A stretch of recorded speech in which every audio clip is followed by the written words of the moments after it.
Okay, we got a runaway truck with failed brakes. Problem number 9. It's moving downhill at 130 kilometers per hour just before the driver steers the truck up a frictionless emergency escape ramp over here with an inclination of 15 degrees. The truck's mass is given.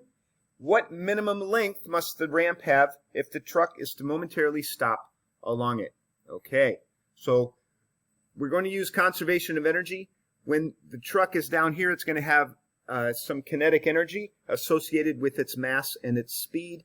And then as it goes up the ramp, gravity will be doing negative work, converting the kinetic energy to potential energy.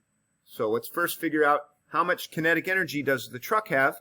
Well, there's the mass that was given. I converted 130 kilometers per hour to meters per second. Remember, we want to work in SI units, meters and seconds. So there's my velocity. So there is the number of joules the truck has at the bottom of the escape ramp. Then that same amount of energy needs to become potential energy, and we know potential energy due to gravity is mgh. So I solve that for h, and I see that is a height of 66 meters. That's this height here. But they asked us how long the ramp needs to be. So we look at our right triangle. The sine of 15 is opposite over hypotenuse. And we solve that for L, and we get 255 meters.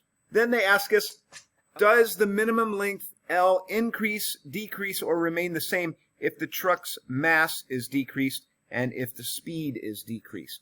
So here are the answers. If the mass is decreased, the length of the ramp stays the same, and if the velocity decreases, the length of the ramp decreases.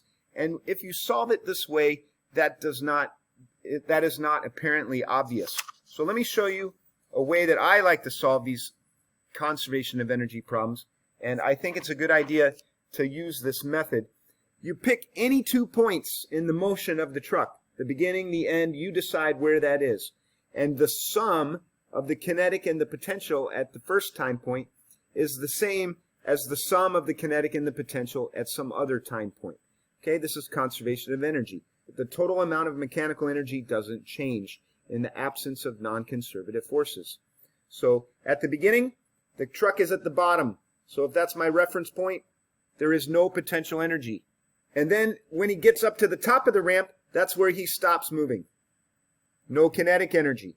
So that means the kinetic energy at the bottom is equal to the potential energy at the top. And you see here, these masses cancel. And that is an indication that it doesn't matter what the mass is. The length of the ramp is going to be the same.